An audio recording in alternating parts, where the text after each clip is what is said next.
আসসালামু আলাইকুম বন্ধুরা, আজকে আমি আপনাদের দেখাবো আমাদের মাঠের কচু চাষের পদ্ধতি এবং কৃষক কি বলে। দেখুন কি খবর? কি খবর? কচুর জমিতে কাজ করছে ভাই। কচুর জমিতে কাজ করছে? জি। ও আচ্ছা আচ্ছা, কচু ভালো হয়েছে? ভালো ভাই কচু তো মোটামুটি খুব ফাইন দেখা যাচ্ছে, গাছে সব কচু ধরে গিয়েছে।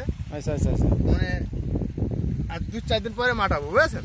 আচ্ছা আচ্ছা আচ্ছা আচ্ছা, এই কচু মাটানোর পরে মনে করেন যে ভরপুর সেচ আর সার চলবে। আচ্ছা আচ্ছা, অতি তাড়াতাড়ি কচু করে ফেলতে হবে। এখন কচু অতি তাড়াতাড়ি করা মানে কি, কচু মোটা করতে হবে, অতি তাড়াতাড়ি বেঁচে ফেলতে হবে, দামে বেচতে হবে। আগুড়ে করলে দাম পাওয়া যাবে। গুড, ঠিক আছে। বন্ধুরা, কেন জানি না আমাদের এলাকায় এবার সবচেয়ে বড় সুখবর হচ্ছে পোকামুক্ত কচু।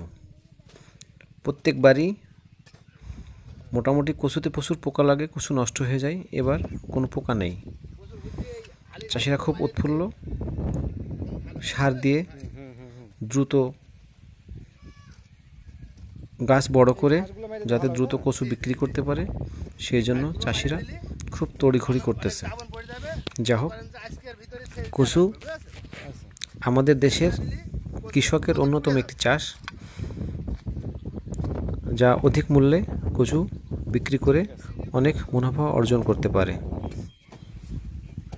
দেখুন বন্ধুরা, জমিতে সার দেওয়া হয়েছে, ফসফেট, ইউরিয়া, পটাশ। সার দিয়ে কুপিয়ে দেওয়া হচ্ছে, মাটি আলগা করে দেওয়া হচ্ছে, এবং যাতে সারটা মাটির সঙ্গে মিশে যায়। এবং এরপর মূলত সেচ দিয়ে দিলে সারটা মাটিতে ভালো কাজ করবে, এবং 1 সপ্তাহ 10 দিন পরে মাটি বলতে গোড়ায় মাটি দিতে হবে। দিলেই মোটামুটি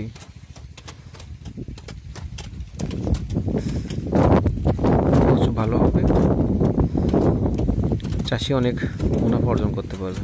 বন্ধুরা, আমি আপনাদের সুন্দর একটি ভিডিও উপহার দিয়েছি। বন্ধুরা, আপনারা আমার চ্যানেলটি সাবস্ক্রাইব করবেন নতুন নতুন ভিডিওর জন্য অবশ্যই।